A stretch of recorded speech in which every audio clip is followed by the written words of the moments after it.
Well, hey guys, what's up? I gathered you here today.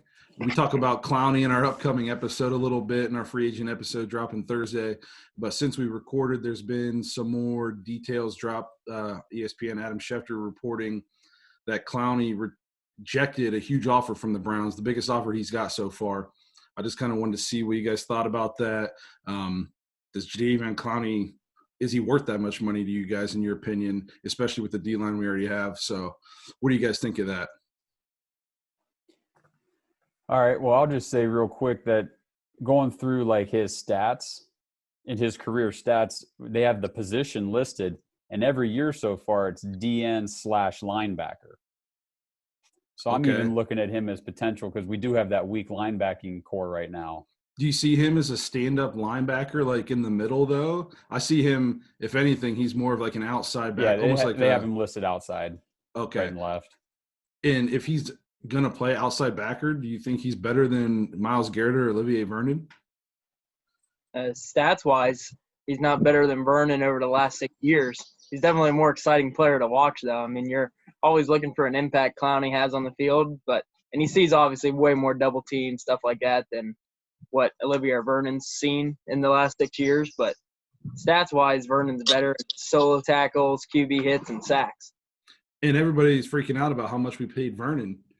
And this guy wants even more money than him. And Vernon might not be seeing the double teams on the Browns, but for the Giants, he was the guy. He was seeing all that, and he was still putting out better numbers. And Clowney's playing next to J.J. Watt.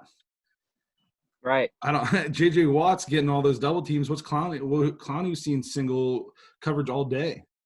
And he's more of a run-stopping guy than a pass rusher guy. So it almost seems like he wants paid like a sack artist type player, and I don't see those numbers from him.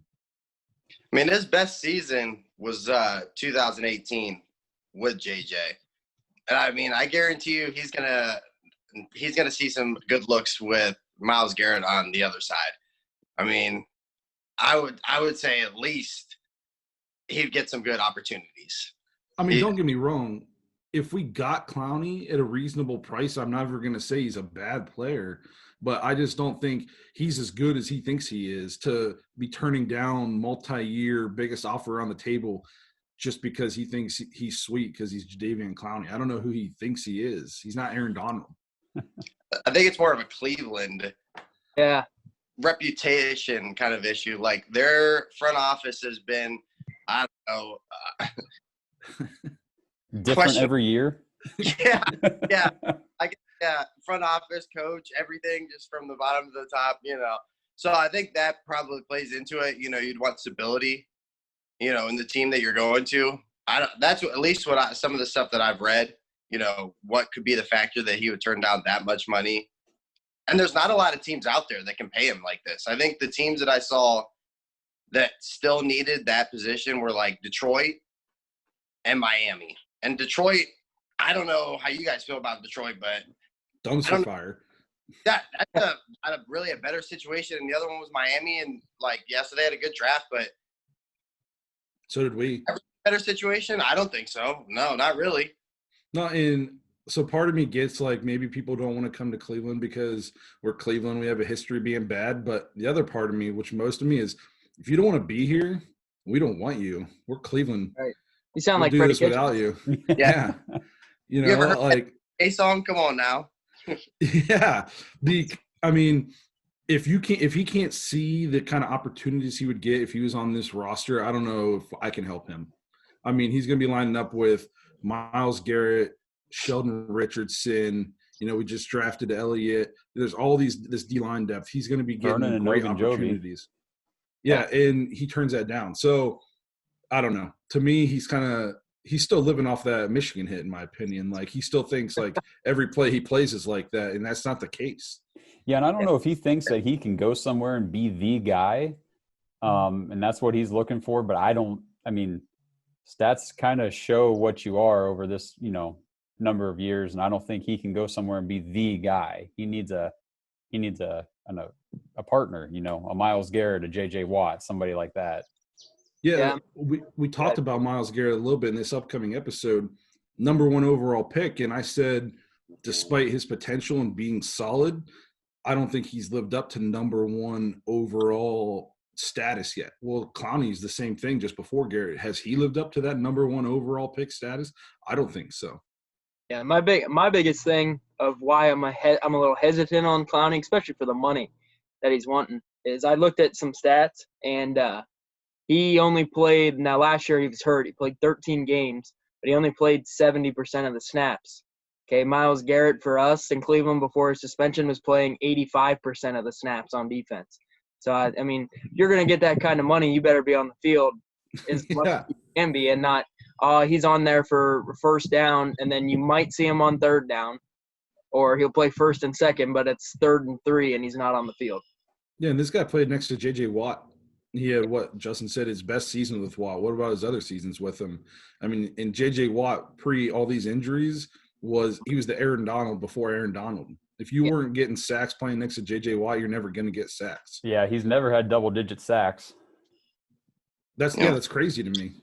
And he was with Seattle last year, and Seattle, like, I know they have the reputation that they have this awesome defense, but the last, I'd say, couple seasons, their defense is not that good. Yeah, they're missing the Legion of Boom. It's the Legion of that's the way I look at it. Like, and he just can't stay on the field. Like Zach said, he's very injury plagued.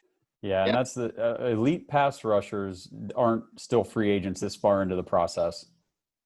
No, if he was going to get a big offer, he would. I mean, Ndamukong Suh got big offers, and he's kind of garbage and steps on people's ankles and stuff all the time. So if Ndamukong Suh's out there getting offers from people the last couple of years and you still haven't got one, I think you need to look at yourself in the mirror a little bit.